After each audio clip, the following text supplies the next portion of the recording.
Boa noite, pessoal. Dando sequência na nossa disciplina de neonatologia, hoje a gente vai falar um pouquinho de reanimação neonatal. Numa asfixia perinatal, que ela varia de acordo com a extensão e a duração do insulto hipóxico ao sistema nervoso central, a fase inicial é marcada por respirações rápidas e profundas, associada ao aumento da frequência cardíaca e da pressão arterial. Se o insulto persistir, os movimentos respiratórios cessam e a frequência cardíaca começa a cair, mantendo-se ainda a pressão arterial. É o período que a gente chama de apneia primária, tá? Na apneia primária, a estimulação táctil e o oxigênio inalatório revertem o quadro na grande maioria das vezes. Com o progredir do processo de asfixia, aparecem movimentos respiratórios profundos e arrítmicos, que a gente chama de gasping, e a frequência cardíaca continua a cair, juntamente com a pressão arterial. A respiração torna-se cada vez mais irregular e fraca, até desaparecer o último gasping, iniciando-se o período da apneia secundária. Na apneia secundária, a estimulação táctil e o oxigênio inalatório não revertem o processo, sendo necessária a aplicação de ventilação com pressão positiva de oxigênio a 100%. Deve-se lembrar que tanto a apneia primária como a secundária podem ocorrer intraútero, sendo impossível distingui-la logo após o nascimento. Frente a um RN em apneia na sala de parto, sempre considerá-lo como em apneia secundária, iniciando-se imediatamente a ventilação com pressão positiva e oxigênio a 100%. Dentro da sala de parto, tem que ter sempre um profissional capacitado para reanimar o RN de maneira rápida e efetiva e com sua atenção voltada exclusivamente para o neonato. Deve estar presente em toda a sala de parto. O atendimento ao recém-nascido, o APGAR, o boletim de APGAR, não deve ser utilizado para determinar o início da reanimação, e sim para avaliar a resposta do RN às manobras de reanimação, que é no mínimo de 1 a 5 minutos de vida, e se necessário, 10, 15 e 20 minutos.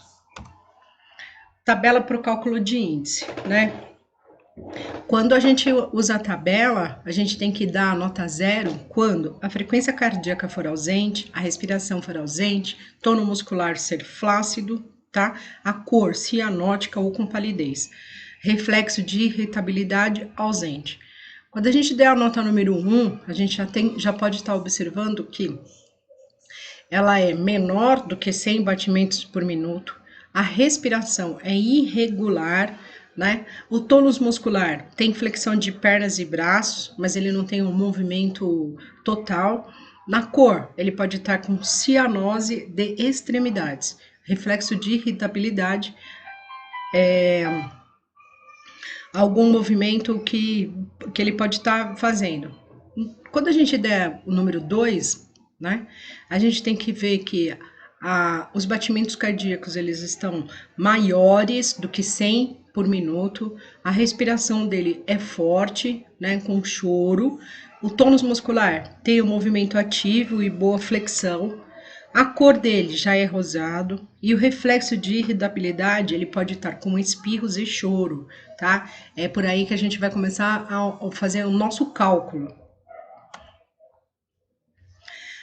Em relação à laqueadura, do cordão umbilical, ela deve ser feita de 20 a 30 segundos após o nascimento, verificando a presença de 2 artérias, tá? E uma veia.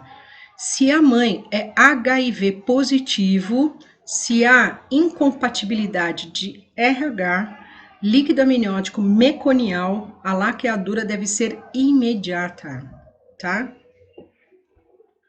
Cuidados com o RN, os cuidados imediatos. Primeira coisa que a gente tem que observar é colocar o colírio, que é um nitrato de prata a 1%, instalar 1 gota a cada olho para prevenção de oftalmia gonocócica.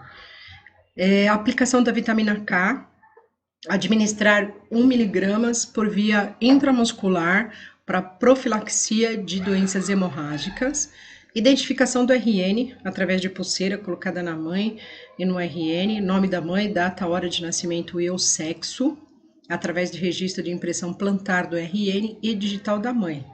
Medidas antropométricas, avaliar peso, perímetro cefálico, comprimento. Em situações mais graves, o perímetro cefálico e o comprimento devem ser aferidos após a estabilização do RN. Na nossa avaliação, né, as condições do RN são avaliadas em sequência através de 3 sinais, que é a respiração, frequência cardíaca e a cor, observando os seguintes índices rapidamente. O mecônio está ausente no líquido amniótico? O bebê está respirando ou chorando? Apresenta tônus muscular adequado? Apresenta sua coloração de pele rosada? Se o bebê é atermo, tá? Com essas perguntas, o profissional poderá decidir se um bebê precisa ser reanimado ou não. Se forem as respostas acima positivas, a assistência ao recém-nascido é feita por meio de cuidados básicos, tá? Então, a gente não tem que ter nenhum tipo de intervenção. Avaliação. Não separar o RN de sua mãe, aspirar, se necessário, secar o RN, colocá-lo em um cobertor por campos diretamente em contato com a pele da sua mãe, permitir sempre que a mãe desejar a sucção do seio materno, observar continuamente a respiração, frequência cardíaca e a cor, para determinar a necessidade de intervenções. Já na reanimação, a gente tem outros cuidados. Então, se as observações acima forem negativas, que é o que a gente já falou, realizar os cuidados iniciais da reanimação, colocar o RN sobre um calor radiante, promover um ambiente quente e seco, colocar o RN sobre fonte de calor radiante, deixando descoberto para facilitar o acesso do calor à sua visualização. Posicionar a cabeça, o RN em decúbito dorsal, com o pescoço levemente estendido, aspirar as vias aéreas, primeiro a boca e a seguir as narinas, se necessário com manobras delicadas, usando uma sonda 8 ou 10, conectada a um aspirador a vácuo, sob a pressão máxima de 100 mmHg. Na presença de líquido amniótico meconial, o obstetra deve aspirar a orofaringe e as narinas com uma sonda 12 ou 14, assim que houver desprendimento do polo cefálico antes da liberação dos ombros. Aspirar as vias aéreas, né? Aspirar a boca e depois as narinas, sempre lembrando disso. Primeiro a gente aspira a boca e depois a narina. Por quê? Porque se tiver algum líquido, e se esse líquido ainda estiver com mecônio, né? E se o RN continuar deprimido, a gente vai ter que entubar e aspirar a traqueia. Aspirar as vias aéreas depende do nível da atividade do recém-nascido. Tá? A gente aspira primeiro a boca para que a gente não corra nenhum risco de aspiração, certo? Então a gente pode, ele pode na hora de chorar e aí a gente vai ter outras patologias, tá? Secar e remover campos úmidos, prevenir mais perda de calor e secar a cabeça e o corpo com compressas aquecidas e remover as compressas úmidas. Reposicionar. Verificar durante e após a secagem do bebê, se o posicionamento do RN está adequado, pescoço levemente em extensão, a fim de manter as vias aéreas permeáveis, reposicionamento se necessário. Estimulação. Usar, se necessário, para estimular a respiração, o ato de respirar, em geral, é o ato de secar, são as ações suficientes para estimular o início da respiração. Tá? Mas, se o RN não apresentar movimentos respiratórios adequados, os estímulos táteis adicionais podem ser feitos de maneira breve. Os métodos seguros e apropriados para fornecer os estímulos táteis são palmadas ou piparotes nas regiões plantares, um movimento suave de fricção no dorso, tronco ou na extremidade. O que quer dizer aqui, né? Se ele demorar para respirar, a gente pode fazer, né, uma abordagem, né, com estímulos táteis de maneira breve, né, e com bastante delicadeza, tá? A estimulação. A oxigenação, se for necessário. Para reverter a cianose central, utilizar o catéter com a mão, em concha ou através de máscara, né? conectando a uma fonte de O2 com um fluxo de 5 ml por minuto. À medida que o RN vai ficando rosado, suspender o oxigênio. Suplementar de maneira gradual, sempre reavaliando o bebê. Após realizar os cuidados, iniciar e avaliar o RN para determinar se as manobras de reanimação adicionais estão indicadas, tá? No RCP, RN com apneia ou gasping, com frequência respiratória menor que 100 batimentos cardíacos.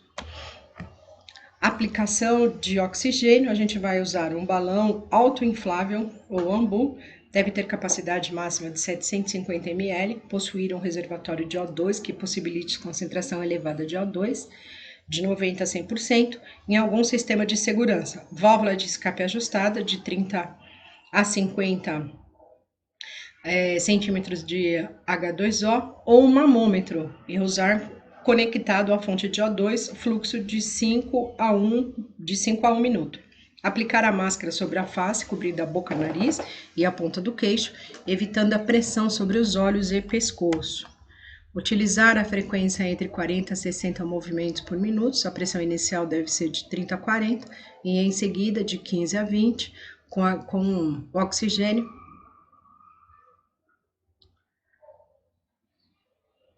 com H2O para os pulmões normais, de 20 a 40 com H2O para os pulmões com complacência diminuída. Observar continuamente a expansibilidade torácica, inspeção e ausculta. A ventilação efetiva deve provocar uma elevação de cerca de 0 a 1 centímetro de caixa torácica. Por isso que é necessário que a gente observe o que é a movimentação, tá? Na massagem cardíaca, após 15 a 30 segundos de ventilação, com a pressão positiva de O2 a 100%. Frequência cardíaca menor que 60 ou entre 60 e 80, sem aumento. Posicionar o polegar e os dedos indicador e médio no externo, logo abaixo da linha intermamilar, terço inferior do externo, poupando-se o apêndice xifoide, comprimir de 1 a 2 centímetros na frequência de 120 movimentos, tá? Essa manobra deve ser suave, com um tempo de compressão igual ao relaxamento, sendo que os dedos não devem ser retirados do externo durante essa última fase. A massagem deve ser sempre acompanhada de ventilação, com pressão positiva de O2 a 100%. No RN, a ventilação e a massagem cardíaca devem ser realizadas de forma sincrônica, quando a ventilação é feita através de máscara, mantendo a relação de 3 em 1, ou seja, 3 movimentos de massagem cardíaca para uma ventilação, no ritmo de 30 ventilações para 90 massagens cardíacas. Quando o RN está entubado, a massagem e a ventilação podem ser realizadas de maneira independente. Monitorizar a eficácia da massagem através da palpação do pulso femoral, braquial ou do cordão umbilical. A indicação: suspeita de hernia diafragma, que necessite de ventilação com pressão positiva, quando há necessidade de aspiração da traqueia sob visualização direita, a presença do mecônio espesso. Ventilação com pressão positiva com AMBU e máscara ineficaz. Ventilação com pressão positiva com AMBU e máscara prolongada. Preparar e testar todo o material antes de iniciar o procedimento, fonte de oxigênio com fluxômetro, aspirador a vácuo com mamômetro, AMBU tipo neonatal ou aparelho de reanimação adequado, máscara para RN de termo e pré-termo, sondas de aspiração número 6, 8 e 10, material para fixação de cânula, laringoscópio com lâmina 0 e 1, lâmina reta, não curva, reta. Cânulas endotraqueais 2,5, 3, 3,5 e 4. Preparar a cânula orotraqueal, tipo diâmetro uniforme, esterilizado com linha radiopaca. Diâmetro, escolher o diâmetro de acordo com o peso estimado do RN. Deixar sempre à disposição uma cânula de diâmetro superior e outra inferior àquela que está escolhida. Recolocar o intermediário da cânula antes da intubação. Posicionar o RN, mantendo a cabeça em posição neutra ou com leve extensão de pescoço. Evitar flexão, hipertensão ou rotação do pescoço. Se necessário, usar um coxim sobre as espáduas. Aspirar a orofaringe e o conteúdo gástrico. Indicação. Após 30 segundos, né, a ventilação para pressão positiva com oxigênio a 100%, massagem cardíaca, frequência menor que 80 ou igual a zero. A veia umbilical é uma veia preferencial para administração de medicação na sala de parto. Adrenalina, na sua indicação, quando a frequência cardíaca for igual a zero ou for menor que 80, após 20 ou 30 segundos de VPP, tá? A 100% a massagem cardíaca. A apresentação comercial da adrenalina é uma ampola, 1,0 ml, diluição de 1 para 10 milhões, diluir em água destilada e preparar em seringa de 1 ml. Expansão de volume. Se o RN estiver pálido e se existir evidência de perda sanguínea, o RN não estiver respondendo à reanimação, sinais de hipovolemia, palidez persistente, pulso fino, má resposta, reanimação de hipotensão. Tipo coloide, sangue total, albumina, cristalóide, soro fisiológico, ringer lactato. Resposta esperada, aumento de PA, melhoras do pulso e da palidez, não resposta, repetir o expansor de volume. Bicarbonato de sódio, quando ele é indicado na acidose metabólica documentada ou presumida, diluição de 2,5%, diluir em água destilada e preparar em 2 seringas de 10 ou uma seringa de 20. Apresentação comercial de bicarbonato a 3%. Naxolone, indicação para depressão respiratória neonatal com uso materno de opioides nas últimas 4 horas. Diluição de 0,4 por ml em seringa de 1. Apresentação comercial, uma ampola. Cuidado, não administrar em RN de mães com histórico de dependência de opioides. Resumindo, quando o recém-nascido nasce com alterações importantes, pode ser necessária a sua reanimação. Para tanto, serão utilizadas manobras de reanimação com massagem cardíaca, assistência respiratória e medicamentos específicos. Nesse caso, sempre o recém-nascido será encaminhado para a UTI de terapia intensiva.